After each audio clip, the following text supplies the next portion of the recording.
We don't hand out awards for our favorite guests, but this guy would be high on the list in my opinion. He's Ross Tucker, CBS Sports, Westwood One, and he did Jets Saints yesterday. He'll be on the call for the Niners Colts tonight on Westwood One.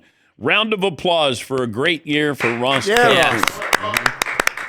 Thank you. Thank you guys for having me so much. I really appreciate it. I was wondering if you had an award for best guest, and I was curious where I might fit in.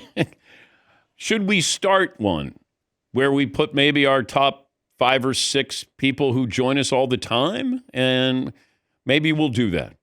But you're going to be up against Reggie Miller. I mean, there's going to be a few people in there. Steve Young. I mean, I don't know. Do you want that? You know how I feel about it, Dan? If I'm going to come in first, I think it's a great idea. if I'm not going to come in first, I just don't think it's really necessary. Let me be first in my own big head. Okay, let me be first in my own big head.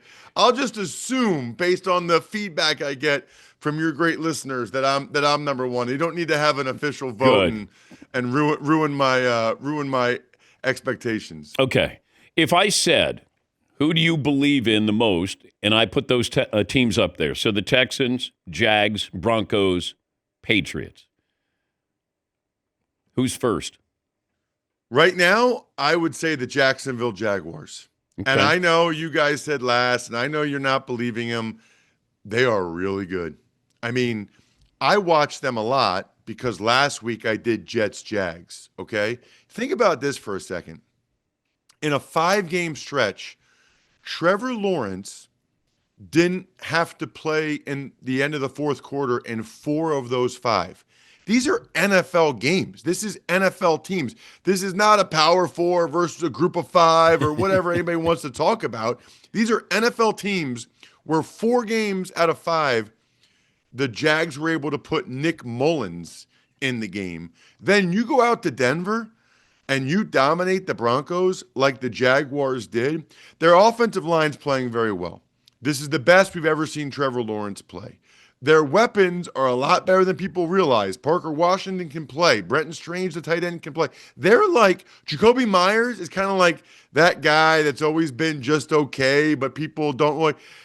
The Jaguars are sort of that team, Dan, that has a bunch of underrated, underappreciated, under-the-radar guys that are a lot better than people realize because they don't play a lot of marquee games. Even yesterday, okay? They're playing the team with the number 1 seed. They're playing the big bad Denver Broncos. That was a 405 game. That wasn't the featured Tom Brady, Kevin Burkhardt game. That went to the Steelers-Lions. Have the Jaguars played? I think the Jaguars played the Chiefs like in week 4 on Monday night. That might have been their only primetime game the whole year. Defensively, they got a bunch of guys. And as you can tell, and I noticed this last week when I was there, they have an immense chip on their shoulder.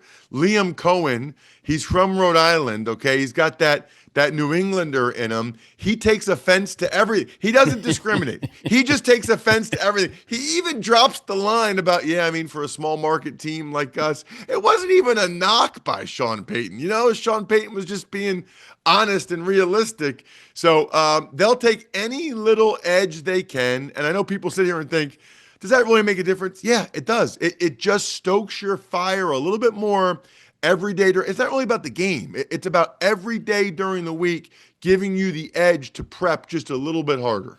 Yeah, and I'm not rooting against the Jags. I want their fan base to know it doesn't. I'm just saying I got to wait to see it happen. Same thing with the Ravens. Lamar Jackson, let me see what you do in the postseason. I mean, the Steelers, I don't know how good they are. I know when you get to the postseason, you get in and you lose. So I would like to see a little more from you. I want to see Drake May and the Patriots in the playoffs in a big moment there. I think that's just natural reasoning with a lot of these teams. Show me. We said this before. I want to see what happens with Justin Herbert in a big moment. Yeah, you can throw for 4,000 yards. All of those things are great. We're a bottom-line sports society. Well, I got news for you. I got news for you, though, Dan. Mahomes is not making the playoffs. We know that. Burrow's not making the playoffs. We know that. it looks highly unlikely Lamar Jackson's going to make the playoffs. So think about that. Before the year, if we did any quarterback rankings, any quarterback discussions, there was a clear top four. There was a clear elite group. And we talk about how it's by far the most important position in the sport and all that. 3 of the 4 guys that are clearly coming into the year the best of the best quarterbacks, 3 of the 4 are not going to the playoffs. I don't think that the Ravens are going, which, by the way, means Josh Allen, the time is yours, bro. I mean, it is your time. Can there now. be more pressure on Josh Allen to finally get to a Super Bowl? Yes, there's even more. Wow. Because those other guys aren't in it, there's even more. But the point I was going to make is a lot of those teams you just mentioned, right? Jacksonville or Herbert or, the Steelers. Somebody has to win these games, Dan. I mean, a lot of these teams are going to be playing against each other. I mean, these are the teams in the playoffs. So you just named 3 of the 7 teams that are going to be in the playoffs in the AFC. I mean, I guess all 3 of them could lose at their first round, but somebody has to win these games. We have to start to believe in somebody because Mahomes, he's not coming. I didn't understand. Now, I understand the call in the Lions-Steelers game that, it was pass interference, offensive pass interference. If you want to call that, you call that. But the fact that the play looked like it was still alive, if there's no pass interference, now I'm going to play the call here, and then I'm going to come to you because I have a couple of problems here. Marvin, play the last play there in the Lions game. 4th and goal for the Lions from the 9. Ball game on the line right here. They need the end zone for the win. Jared leans in. There's the snap on 4th down. Jared back. Jared stepping up. Jared looking, throwing, end zone. It is caught by Amon-Ra, shy of the end zone. He flips it back to Goff, who dives into the end zone for the touchdown. What? There's a flag that came in. 2 flags. Did they rule him down? Are they going to say pass interference against Amon-Ra? There's no time left on the clock. Here comes Carl Cheffers. The officials have finally broken. We're going to get the call right here. Is this game over or not? Yeah, Pittsburgh staying on the field. The ruling on the field is a touchdown. However, pass interference, number 14 on the offense. By rule, that penalty is not enforced, and there is no replay. The game is over. Wow. There is no touchdown. Wow. Okay. Talk about a bait and switch. That is embarrassing for the official. It's a touchdown, but there's pass interference. There is no touchdown, game over. Good night and drive home safely. How could you possibly say it's a touchdown in Detroit and then say, but there was pass interference, no touchdown? I think, Dan, he should have sold it harder and really pulled off a Grinch move there. Cheffer should have been like, the ruling on the field is touchdown, Detroit Lions. Except, unfortunately, there's a penalty. The game's over. You guys lost. See ya. But I wonder if the whistle, because they clearly had stopped Amon-Ra St. Brown, his forward progress. Right. I don't know if a whistle, let's say there's no pass interference. Would they, I guess they would have allowed that touchdown because he said that it's a touchdown except for there was pass interference. Absolutely, they would have allowed it, which would have been incredible. I mean, Amon-Ra, first of all, that was about as blatant a pass interference. I don't know what he was doing. He went right up to the guy and just 2 hands shoved him. Probably didn't need to do it, but he did. But can you imagine if Jared Goff on a pitchback scored the touchdown, diving into the end zone for the Lions to be able to go to the playoffs, and that's how that game had ended? But you have to call it a touchdown, Dan, if you're going to call the 2-point conversion in the Seattle Rams game where Charbonnet just walks over and picks up the ball that's in the end zone. I got to be honest with you, I had much more of a problem with that. That to me should not have been 2 points for the Seahawks. The whistle blew in that one. In that one, the whistle blew. In my opinion as a player, once the whistle blows, nothing after that should count. Because what would have happened if the whistle blew and Charbonnet is just walking over to pick the ball up? Am I allowed to just come in and just crack him? No, I would have been penalized. So if Charbonnet is going to score the 2-point play, but if I came over and just annihilated him, they would throw a penalty on me? then you can't say the 2-point conversion counts. I had a real problem with Thursday night, way worse than Cheffers in that game yesterday. He's Ross Tucker, CBS Sports, Westwood One. He'll be on the call for the Niners and the Colts on Westwood One. What is DK Metcalf doing with the fan? His team is winning. He's probably going to be suspended for a game. You make contact with the fan.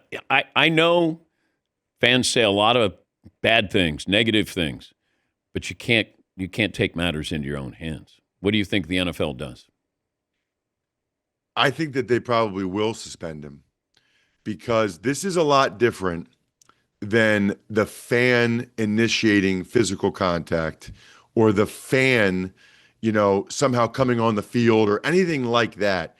DK Metcalf went all the way over into the stands. It wasn't like the guy was right behind him. I mean, that was a good 10 yards behind him. Obviously, whatever the guy said, the guy told the Detroit Free Press that he called DK by his real name. I don't know. It's whatever the D is and the K is. And I guess I didn't know that, but now evidently DK does not like that. By the way, now every defensive back knows that DK does not like if you call him by his real first name. But you can't do that. You cannot walk over. I feel very strongly when fans cross over the line that's very different to me. You're allowed to say whatever you want to say from the stands. You're allowed to say whatever you want to say, and a player cannot go over there and initiate anything, especially putting their hands on him. I think that the NFL has to come down on him hard, right or wrong. Your game tonight, explain to me how the Niners are doing it this year. They are a really very well-coached team. I mean, this might be Kyle Shanahan's best coaching that he's done, and nobody's going to talk about it. When you lose your two best defensive players, Ayuk is a no-show, Debo's gone. I mean, you had Mac Jones for a while now, Purdy in the most competitive division in football. It's incredible. You're right. It might be Kyle Shanahan's best coaching job. They have 16 sacks. That's by far the worst in the NFL. Everybody else has at least 22. I'll give Saleh a lot of credit. So Myles Garrett has more sacks than the Niners. Myles Garrett has 6 more sacks than the Niners. Wow. It's unbelievable. I'll give Saleh a lot of credit because you lose 2 of the top 20 players in football on defense, and he still has had a couple games where they gave up less than 10 points. We'll see what happens tonight. My guess is, Dan, they'll drop 8 in coverage and pack it up and in and force Phillip Rivers to try to have to fit the ball in tight windows or throw it deep. But they're just very, very well coached, both sides of the ball. The offense is a machine. Here's the other thing that's crazy. Watch the game tonight, Dan, and tell me that McCaffrey hasn't lost just a little bit. Oh, yes, definitely. He's lost it, and the guy's going to have 2,000 yards from scrimmage. He's third in the NFL with he's going to have 418 touches. The last time somebody had over 400 touches was McCaffrey, had 408 in 2019. I'm in awe. Imagine this, okay? Imagine not being the player you used to be and losing a step or half a step, and yet you go out and get an NFL football over 400 times and have over 2,000 yards. That guy, coming off of the 2 injuries last year, that guy is an absolute warrior. I'm incredible. I'm like, he's one of those guys in my Hall of Fame that I'm in awe of, that he's able to do this, the mental and physical toughness. Just like you. Hey, listen, I had to fly from New Orleans through Chicago to Indianapolis to get here to call a game with Kevin Harlan tonight. I mean, profiles encourage. I know that I don't know when the last episode they've done is, but I have to stay in a Marriott here, and I just went to the M Lounge. Breakfast was delicious. It's not easy. Man, you're my hero.